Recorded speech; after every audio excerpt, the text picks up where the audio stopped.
Hi, so I'm Hubert, I'm from the pre-sales team, and I'm going to talk about cool new integrations. So this is an overview of our current integrations. We have, not everything is listed here, but that gives us a good number of systems with which Collab Online can work out of the box or with installing some extra bits sometime.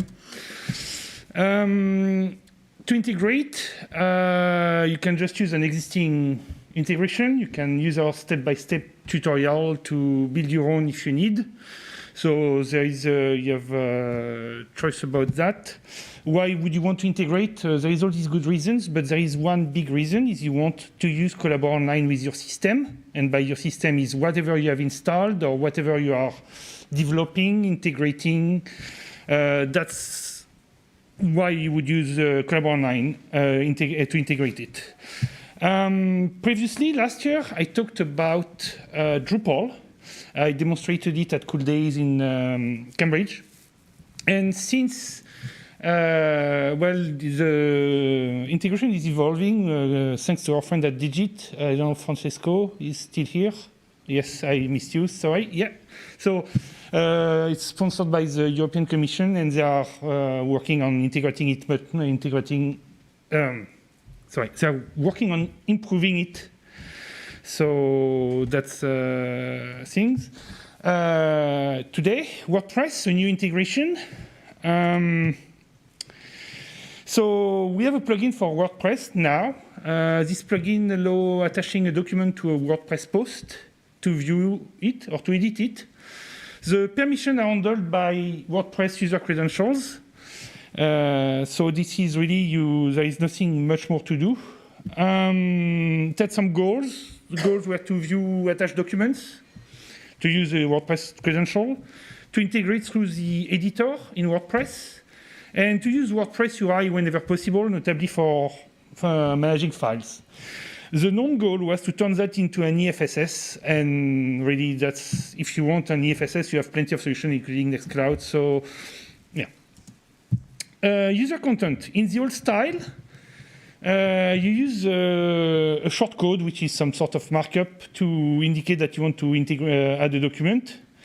You have, in the editor, you can add Collab Online document, and then it will put the short code, show you UI to select a document that you've already uploaded and whether you want to edit or view.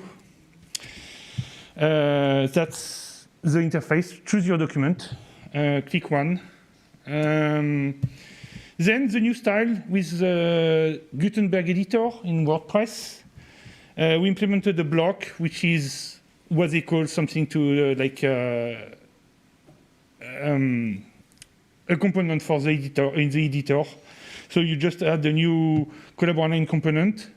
You select a document the same way. Here on the side, the select button, that's what it does. You say you want to view, edit, review.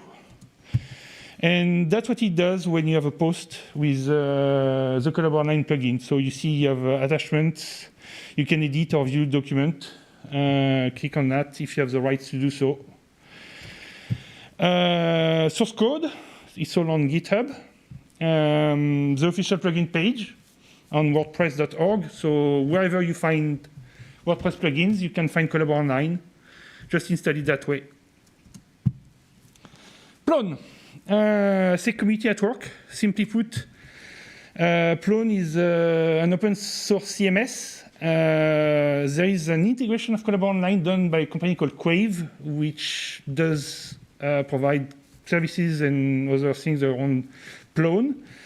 It's part of a collective of Plone developers, so they have their own community with developers, and that's one of the projects. It's open source. It's available on GitHub.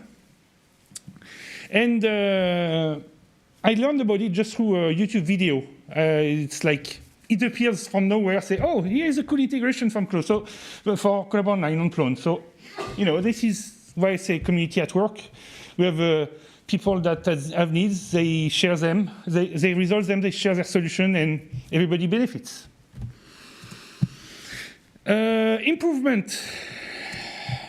Moodle. It's an e-learning platform. It has a committee written and maintained integration. It's a Moodle module. We helped adding support for displaying user avatars, for managing the console admin, because these are like new features we added recently. Ilias, it's a document management system. It has built-in WOP support. It supports Collab Online out of the box. I submitted a fix to fix some recent changes as well. I will be at their conference tomorrow and Friday in Berlin. Yeah, yay, night train.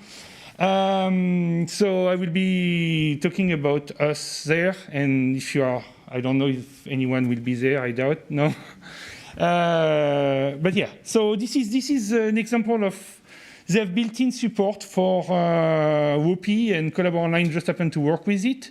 They probably tested it. But so yeah, that's API enhancements. We have added something to the API for the SDK. We have new post messages, and we have the extract and transform API. So new post messages, we have show and hide the sidebar. It's in 24.04.10. We have the hide the notebook bar. Some of our partners wanted to hide the complete notebook in the complete tab in the notebook bar. So it's in 24.04.11.1. Some fixes like hide command, we didn't hide the corresponding contextual menu item. No, it does. So it's 24.04.10. Then we have the extract and transform API. That's a big new feature. Attila is expert on that. So it's a REST API, so you use it through HTTP endpoints on the Collab Online server. It helps automating your workflow. It's still under heavy development. And if you really want to use it, just use 24.04.13 because there have been serious changes, so that's probably best for you if you want to do anything with it. It manipulates the content controls. Content controls were shown in a previous talk about Writer. Miklos showed that. It helps manipulating charts, reading and modifying document properties, and manipulating slides in Impress. Then there is documentation. Our SDK, we have improved the SDK documentation. I started adding a section. We have a section about integrations for system administrator. So just how to use Collab Online with existing integrations. So we try to provide a clear steps to do so that it's easier and all in one place. And that's about it. If you have questions, I'm around, so don't hesitate. Thank you.